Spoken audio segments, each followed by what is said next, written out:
تو جب آپ اتنے ہائی لیول کے گناہ کر رہے ہیں تو پھر وظیفہ کیسے اثر کرے گا؟ وظیفے اثر کرتے ہیں نیک لوگوں پہ. آپ نیک بن جائیں، نماز کی پابندی کریں، دعا کریں اللہ مجھے نیک بنا دے، یہ دعا کیا کریں، انشاءاللہ اللہ آپ کو نیک بنا دے گا. آپ تحیہ کر لیں، دعا کریں، انشاءاللہ وظیفہ اثر اسی دن سے شروع کر دے گا. تم نے عمل کون سا کیا؟ اسی زبان سے قرآن پڑھتی ہو، اسی زبان سے وہ تمہاری سہیلی ساتھ بیٹھی ہوئی ہے، بہن ساتھ بیٹھی ہوئی ہے، ابھی اٹھ کے گئی اسی کا گوشت کھانا شروع کر دیا، چگل خوری شروع کر دی.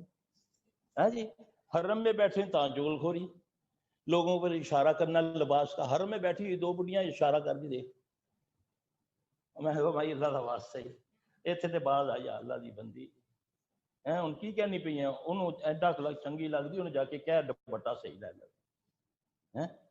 یہ کیا ہے؟ یہ عمل کو ضائع کرتا ہے، یہ حرام ہے. قرآن کہتا ہے جس نے چگلی